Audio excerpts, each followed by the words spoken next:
Bonjour à tous et bienvenue sur l'étoffe d'un chef. Aujourd'hui, plongé dans l'univers de l'église orthodoxe russe. Pourquoi on les appelle orthodoxes déjà? Orthodoxe, c'est le contraire de hérétique. Quelqu'un est orthodoxe s'il est fidèle au dogme chrétien et il est hérétique s'il ne l'est pas. Le dogme fixé au premier concile. Donc les orthodoxes ne sont pas hérétiques. Voilà. Mais alors pourquoi on n'appellerait pas les catholiques orthodoxes eux aussi? Ils le sont.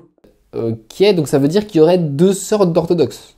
Les orthodoxes catholiques et les orthodoxes orthodoxes. Non, parce que chacun est hérétique aux yeux de l'autre en fait. Donc chacun se dit orthodoxe. Ah, donc tu vois, c'est bien des hérétiques. Tu m'as perdu là. Et c'est pas moi le prof en fait. Jingle.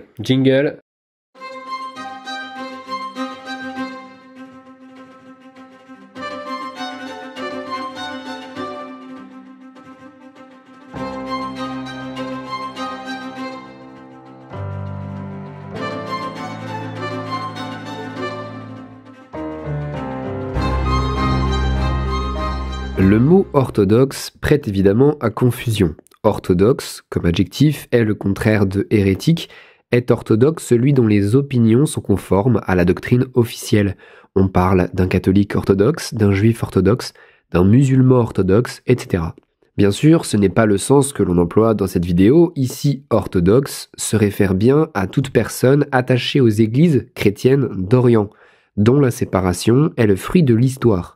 Le contraire d'orthodoxe, dans ce sens, c'est bien catholique, puisque c'est avec les catholiques qu'il y eut une séparation. Faites attention à cette polysémie. Autrefois, les orthodoxes ont pu être désignés sous d'autres noms, les désunis, par exemple. Bon, essayons de comprendre d'où vient le problème. Quand on pense, par exemple, à la réforme protestante, on voit tout de suite son caractère hérétique par rapport au catholicisme. Luther a fait bouger les dogmes, il en a bidouillé des dizaines et des dizaines, donc il n'y a rien à démontrer, la querelle était religieuse, elle était aussi dogmatique, il y avait un refus du dogme, une condamnation réciproque, point. Donc la question c'est, est-ce qu'on aurait une relation de même type entre les orthodoxes et les catholiques? Les orthodoxes et les catholiques se sont séparés beaucoup plus tôt, en 1054. Si l'on se fie aux textes canoniques en circulation entre cette date et le XXe siècle, il semble que l'opinion théologique des orthodoxes soit bien perçue comme hérétique par les catholiques. Cela a été confirmé pendant plusieurs conciles, par exemple le concile de Lyon II. L'inverse est également vrai, les orthodoxes perçoivent les catholiques comme étant coupables d'hérésie. Donc comme pour les protestants. En tout cas, c'est l'impression qu'on a quand on écoute chaque église quand elle parle de l'autre, à travers l'histoire. Néanmoins, pour que tout ça soit vrai, il faudrait un point de désaccord sur au moins un dogme. Il y a bien un point de désaccord sur le dogme, c'est la querelle du filioque. On va en reparler. Mais cette querelle, si on la compare à toutes les querelles qui ont jailli dans le cadre du protestantisme, elle nous paraît un peu maigrichonne, pas insurmontable. Dit autrement, si les catholiques et les orthodoxes voulaient retrouver leur union, ils le pourraient très bien, s'ils se forçaient un peu. Mais ils ne le veulent pas, ou ne l'ont pas voulu pendant des siècles. Donc les causes de cette séparation, elles sont pour la plupart extérieures au dogme, elles sont politiques. Je vais le dire encore autrement. Le débat, à l'époque de la réforme protestante, était un débat de fond. Les protestants étaient de bonne foi, et les catholiques aussi. Ils étaient tellement sincères dans leur défense de leurs principes religieux qu'ils étaient prêts à aller jusqu'à la guerre. Les guerres de religion. Mais dans cette affaire de schisme entre catholiques et orthodoxes, pour moi, il y a eu de la mauvaise foi. Beaucoup de mauvaise foi. Dans le sens courant du terme. Et donc, pour cette raison, d'un point de vue catholique, il sera plus juste de dire que les orthodoxes sont schismatiques, plutôt que de dire qu'ils sont hérétiques. Parce que le terme hérétique, même si, d'un point de vue du filioque, il serait juste, il décrit très mal ce qui se passe réellement, historiquement, dans cette séparation. Le schisme, la désunion, elle date de 1054. Avant cette date, l'Église catholique et l'Église orthodoxe partageaient la même histoire. Ils partagent la même messe, la même Bible, les mêmes pères de l'Église, les mêmes souvenirs des martyrs, la même vision du monde. Ce qui manquait, j'ai envie de dire, c'est plutôt le côté copinage, le côté pote, le côté poilade. C'était des gens qui n'avaient pas le même délire. On sentait bien qu'ils gardaient pas forcément les cochons ensemble, mais l'unité de l'Église était pour autant réelle. Il y avait déjà, à l'époque de cette Église unie, des différences de pratique. Ce sont des différences qui existent encore aujourd'hui. Prenons par exemple les sacrements.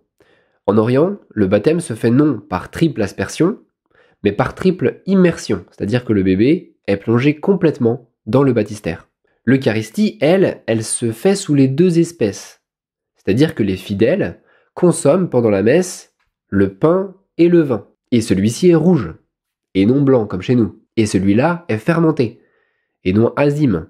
Donc ils vont se séparer juste parce qu'ils prennent pas le même vin ni le même pain? Non, c'est pas la cause de la séparation, évidemment, mais ça aide pas, quoi.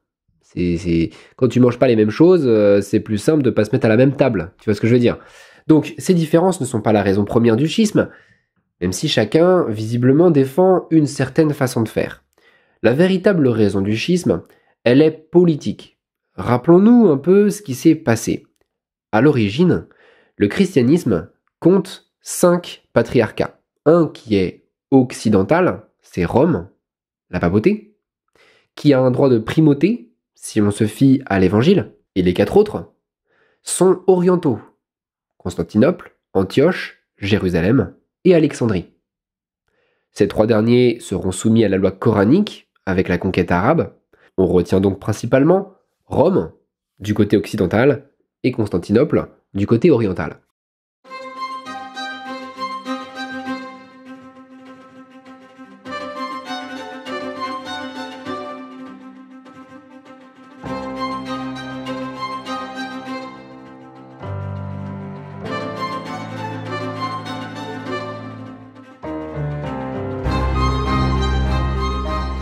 Le grand schisme, donc cet événement qui est survenu en 1054, c'est d'abord et avant tout une dispute, une simple dispute qui éclate entre deux personnes, un grec et un latin, deux personnes qui devaient se détester, sûrement personnellement. Elle mène à un anathème réciproque. D'un côté, c'est le patriarche de Constantinople, Michel Cérulaire, et de l'autre, Le pape? eh bien non, en 1054, le pape était mort, et son successeur n'était pas encore élu, on est dans une période de vacances, c'est un cardinal légat, en voyage, qui s'appelle Humbert de Moyenmoutier, c'est lui qui va représenter le pouvoir papal. Donc c'est ce mec qui a pris l'initiative au nom du pape. Oui, en gros, au cours d'une dispute, il a décidé d'excommunier Michel Cérulaire, lequel va l'excommunier lui à son tour. C'est ça, le schisme d'Orient en 1054, c'est juste une dispute qui a mal tourné, une mésentente entre deux personnes qui traduit sans doute une mésentente globale entre les chrétiens latins et les chrétiens grecs, voilà, de façon générale. On purge des tensions qui s'accumulaient depuis des siècles, ça a été la goutte de vin qui a fait déborder le calice. Dans cette dispute, il y a un prétexte au désaccord et un vrai motif de désaccord. On va commencer par le prétexte du désaccord, c'est le filioque. On va faire appel à un peu de culture chrétienne, j'espère que vous avez votre catéchisme en tête. Chez les chrétiens, il existe un texte qu'on appelle le symbole de Nicée, qui est le credo, le texte de foi des chrétiens, le texte qui définit ce en quoi croit un chrétien. Il a été écrit dans son premier jet en 325, lors du premier concile écuménique de l'histoire à Nicée, en présence de l'empereur Constantin, et d'ailleurs je vous invite à retenir ce détail. Alors ce texte, il a évolué un peu par la suite, il s'est affiné. Si vous aimez l'histoire, je vous encourage à le lire, et puis si vous avez des chrétiens dans votre entourage, demandez-leur ce que c'est, vous verrez que très souvent, ils le connaissent par cœur. Alors un beau jour, les latins, par souci de cohérence théologique, ont voulu ajouter dans le texte, dans le symbole de Nicée, une expression filioque, ce qui veut dire « et du Fils ». C'est au passage qui dit « le Saint-Esprit procède du Père et du Fils ». Les Grecs n'ont pas cet ajout. Ils n'ont que « le Saint-Esprit procède du Père ». Vous avez vu, il y a une toute petite différence. La pomme de discorde se trouve ici. Les Latins ont ajouté ce filioque au fil des siècles, mais les Grecs, qui ne se sont peut-être pas plus que ça penchés sur le sujet, ou qui peut-être n'ont pas envie de le mettre pour des raisons théologiques, s'en sont abstenus. Si vous voulez mon avis, c'est pas tant la chose, c'est pas tant le fait de l'avoir ajouté, mais c'est la manière, cette façon de bidouiller le texte en douce, sans même les tenir au courant. Les Grecs, ils n'ont pas apprécié. C'est pas comme ça que ferait un vrai pote. Vous vous prenez pour qui? Parce que vous avez la primauté romaine, vous vous permettez de modifier, sans nous consulter, l'un des textes les plus centraux de la vie d'un chrétien. Et c'est grave cette histoire? Il y a des gens qui pensent que oui. Mais rassure-moi, il y a des gens qui pensent que non. On encule un peu les mouches là. Non, le sujet est important. Le filioque, ou dit autrement la procession du Saint-Esprit, hein, c'est la même chose. En fait, on interroge ici les relations exactes entre les trois personnes de la Trinité. Et la Trinité, c'est très important dans la religion chrétienne. Ça t'intéresse pas? Si, non mais t'inquiète, c'est intéressant. Ça donne pas envie d'être une mouche, mais c'est intéressant. Mais tu penses vraiment que tous les chrétiens voient la différence? Alors, à mon avis, non. 98% des fidèles seraient incapables de te dire exactement où est le problème dans cette formulation. Bon, c'est vrai que le filioque est un détail. Un détail qui n'en est pas un pour un passionné, ok, mais ça reste un prétexte. Ici, nous sommes sur l'étoffe d'un chef. C'est pas notre genre de perdre de vue les enjeux politiques dans les histoires qu'on raconte. Et évidemment, en réalité, il y a une rivalité politique. Après tout, en 1054, c'est certainement pas la première fois que intervient cette histoire de filioque. Donc si maintenant ça crée un schisme, c'est que certainement il y a d'autres causes à cette séparation. On a parlé du prétexte, on va parler maintenant du motif réel. Les Grecs en ont assez de devoir se soumettre au pape. Avant 476, il y avait un empereur à Rome, mais après 476, il n'y a plus d'empereur à Rome. La capitale impériale désormais, c'est chez eux, c'est à Constantinople. Si la primauté romaine était certainement due autrefois à la présence de l'empereur dans la capitale, eh bien désormais, le primat change. Il devrait être le patriarche. Mais les latins disent que non, évidemment, ils disent que la primauté est liée à la chair de Saint Pierre. Et les paroles de Jésus à Saint Pierre. Tu es Pierre, sur cette pierre, je bâtirai mon église, l'un des jeux de mots les plus célèbres et les moins drôles de l'histoire de l'humanité. D'ailleurs, entre nous, je ne sais pas si les orthodoxes iraient vraiment jusqu'à contredire cette primauté, parce que c'est quand même issu de la Bible. Hein. Si Saint Pierre a été l'apôtre choisi, eh bien, qui puis-je? Mais il n'irait peut-être pas jusqu'à la contester, mais en tout cas, il lui donne la signification la plus minime possible. Cela dit, c'est sûr que le fait qu'il n'y ait plus d'empereur à Rome, c'est ça qui crée un énorme décalage entre les Grecs et les Latins. Vous savez peut-être, si vous connaissez un peu votre histoire de France, que le pape s'est tourné vers un monarque franc, Pépin le Bref, pour se voir donner un patrimoine temporel, les états pontificaux. On est au 8e siècle. Bien pendant ce temps, à Constantinople, le patriarche doit déjeuner toutes les semaines avec son empereur qui n'est pas commode. Le pape est devenu indépendant. Le pape est devenu indépendant. Indépendant sur le plan politique. Le pape, c'est devenu un petit oiseau qui vole de ses propres ailes. C'est ça, la véritable différence avec les orientaux. Le patriarche de Constantinople, et plus tard le patriarche de Moscou, ce sont des patriarches qui n'ont pas d'indépendance politique. Ils se plient à tout ce que peut dire un empereur. Le pape, lui, ne se laisse pas intimider par les empereurs. Ceux qui connaissent l'histoire de la pénitence de Canossa, 1077, savent très bien de quoi je veux parler. La dépendance aux politiques a eu tout un tas de conséquences. C'est d'ailleurs la raison pour laquelle, à mesure que les États orthodoxes se multiplient, se fragmentent, les églises orthodoxes se fragmentent aussi. Elles engendrent tout un tas d'églises qu'on appelle autocéphales, un terme qui veut dire en fait que ce sont des églises nationales.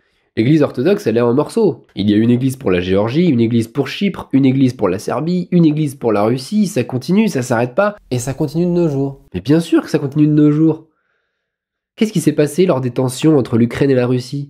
Création d'une église ukrainienne autocéphale, en 2018. Tu vois bien, le processus continue de nos jours.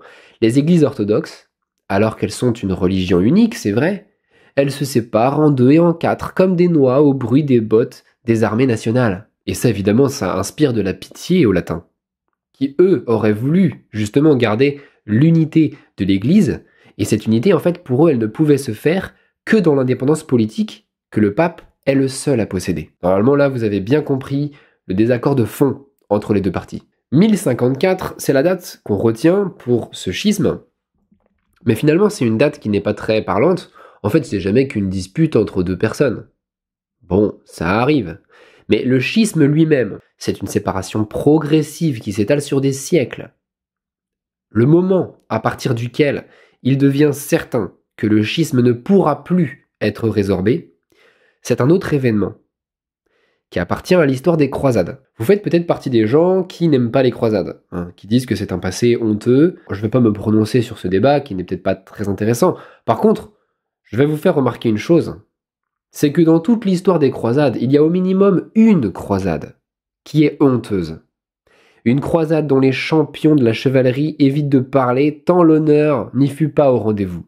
Où on a pu voir à quel point les croisés peuvent être des individus retors, manipulables, inconscients, jaloux, violents, mauvais. Si, j'ai entendu parler de la 4e croisade, ouais. Exactement. La 4e croisade a été détournée de son but, probablement en raison des appétits commerciaux vénitiens, c'est ce qu'on dit en tout cas. Les croisés ont mis à sac Constantinople en 1204. Ils ont mis à sac une cité pourtant chrétienne, ils ont occupé le territoire byzantin pendant près de 60 ans. L'Empire byzantin s'est retrouvé mutilé en 3 parties disjointes. Il ne s'en remettra jamais. Le sac de 1204, les amis. Ça leur est resté là. Vous pouvez pas imaginer le mépris général des Grecs envers les Latins après cet événement, et personne n'en sera étonné. La 4e croisade a déshonoré toutes les autres, parce qu'elle est la seule qui a eu un effet vraiment durable, le déclin inexorable de l'Empire byzantin. Les Orientaux, et pendant tous les siècles qui vont suivre, ont pour les Latins une haine que vous pouvez pas imaginer. Le tsar, à chaque fois qu'il doit serrer la main à un diplomate d'un pays catholique, il se lave les mains après.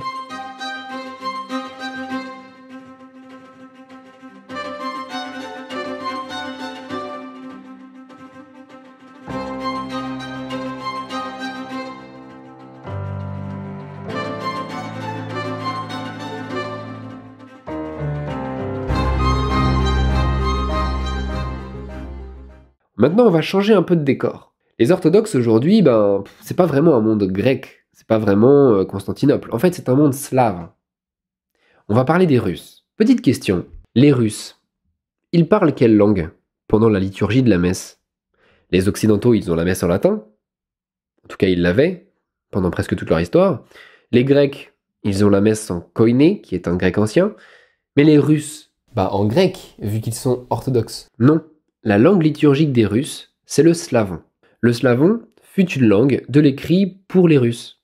Jusqu'à Pierre le Grand, écrire pour un Russe, c'était écrire en slavon. J'ai jamais entendu parler de ça. Slavon et russe, d'ailleurs, ce sont deux langues très proches. Et le choix des mots employés pendant la messe sont l'œuvre de 2 frères, 2 évangélisateurs du 9e siècle, des gens assez célèbres, qui s'appellent les frères Cyril et Méthode.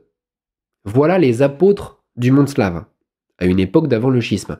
Ils ont donné l'élan à cette évangélisation des Slaves, notamment vers les Tchèques et les Slovaques actuels, et ont donné l'impulsion pour la conversion de tout le monde slave, et notamment en direction de la Russie kievienne. Le grand prince Vladimir le Grand a été baptisé d'ailleurs en Crimée, à Chersonèse, qui est en fait à peu près l'actuel Sébastopol. Mais cette religion orthodoxe, chez les Slaves, se pratique en slavon. L'héritage des frères Cyril et Méthode est justement cette langue d'église, le slavon, et ils ont également, pour l'écrire, composé un alphabet, qu'on appelle l'alphabet glagolitique, et qui sera plus tard modifié pour donner l'alphabet cyrillique. Donc cyrillique, ça vient de Cyril? Alors l'alphabet ne vient pas directement de Cyril, mais le nom cyrillique, oui, ça vient de lui. Bref, tout ça pour dire que le slavon est proche du russe.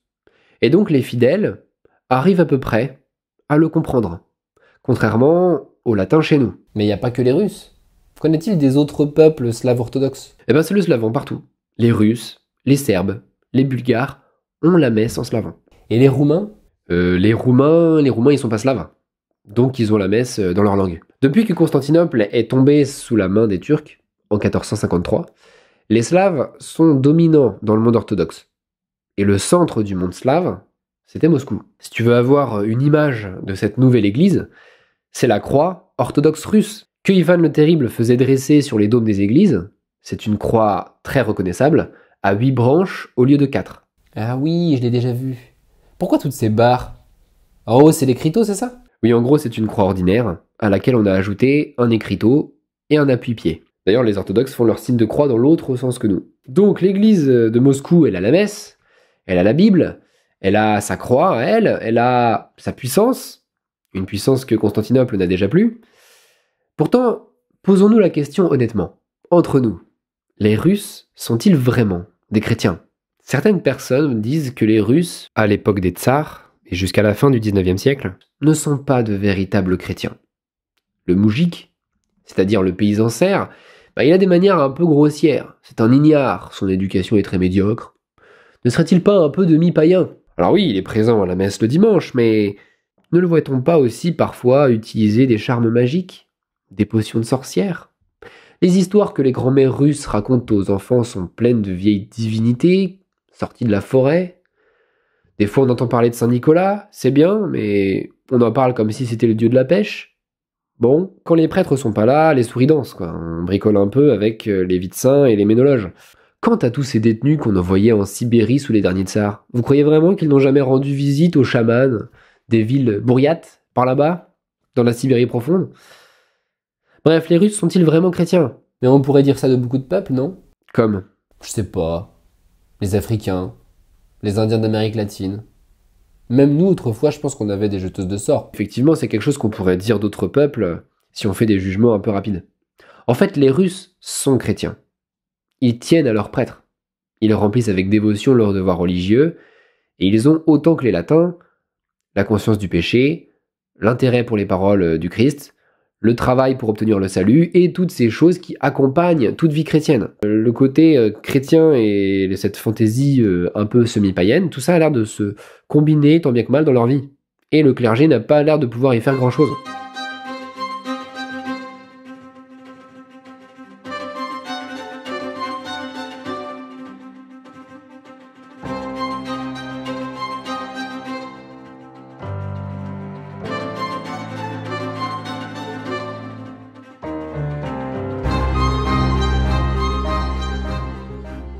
L'église orthodoxe russe est une église nationale. Ça, c'est très important. On a vu qu'autrefois, l'empereur Constantin se rendait en personne au concile. Vous vous souvenez? Je vous en ai parlé. Les empereurs byzantins, eux aussi, s'ingéraient dans les dossiers théologiques. Et bien de même, le tsar coiffe de sa main toute puissante la tête de son église russe. L'autocratie russe a plusieurs particularités, mais l'une d'entre elles est la totale sujétion de son église. Moscou, c'est la troisième Rome. Il existe un document célèbre du XVIe siècle, qui s'appelle la lettre de Philotée au tsar, qui proclame cette doctrine en quelque sorte officielle. Moscou est la troisième Rome. Il y avait la première Rome, mais elle est tombée sous la coupe des méchants latins, qui, comme vous le savez, sont les serviteurs de Satan.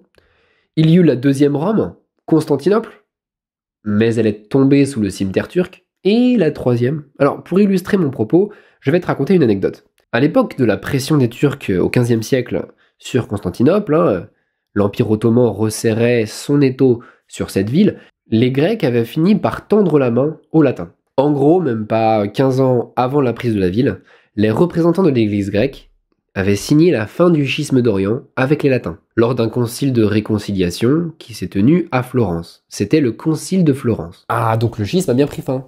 Ça n'a pas marché du tout, mais oui, ça a été une tentative à cette époque. Une tentative motivée par la menace des Turcs.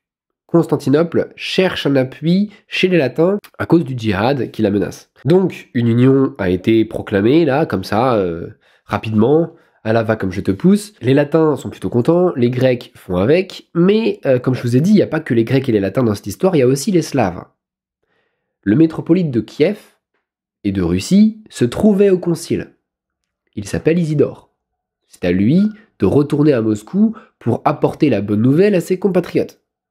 Il arrive en terre slave, mais là-bas il se rend compte que les Slaves ne sont pas prêts du tout à entendre cette nouvelle.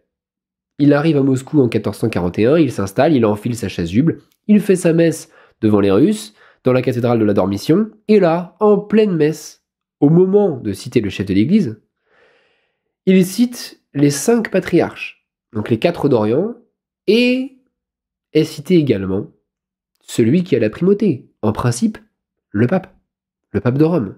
Donc on est à Moscou en 1441, et oui, à Moscou, pendant la messe, nous prions pour notre saint pape de Rome.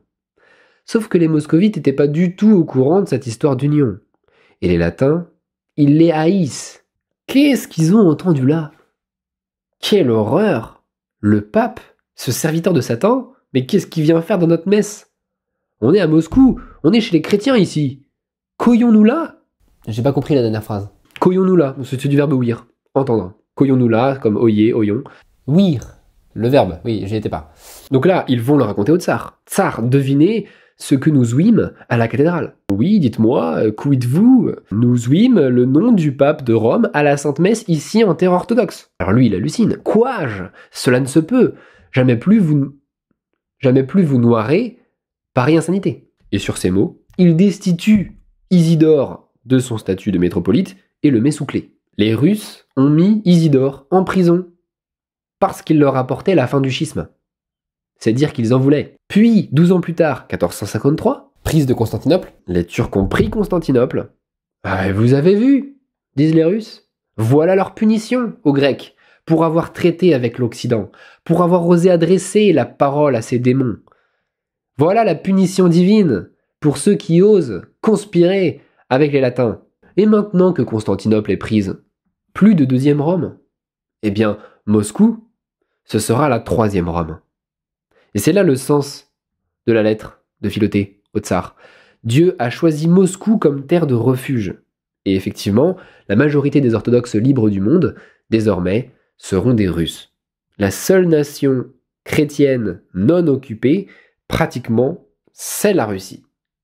En 1589, le métropolite de Moscou devient le patriarche de Moscou. Quant à l'empereur de Russie, il s'appelle Tsar, ce qui vient de César.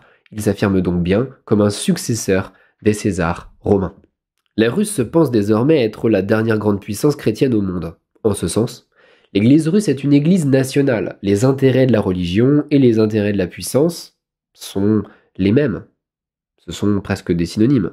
De même que les intérêts du socialisme ne font qu'un avec les intérêts de Staline, à ses yeux, et bien de même, les intérêts du christianisme ne font qu'un avec les intérêts des tsars de Russie. Ils en sont persuadés. Quand Staline disait « le socialisme dans un seul pays », un pays qui devait s'étaler et déborder progressivement sur le monde entier, un tsar aurait pu en dire autant, le christianisme dans un seul pays. Et effectivement, l'expansion russe, dans leur tête, est synonyme d'expansion chrétienne. Elle est d'ailleurs extraordinaire. C'est sous les tsars que la Russie s'annexe toute la Volga, puis toute la Sibérie, l'Ukraine, la Biélorussie, les pays baltes, le Caucase, l'Asie centrale, etc. Et ces colons apportent le christianisme avec eux.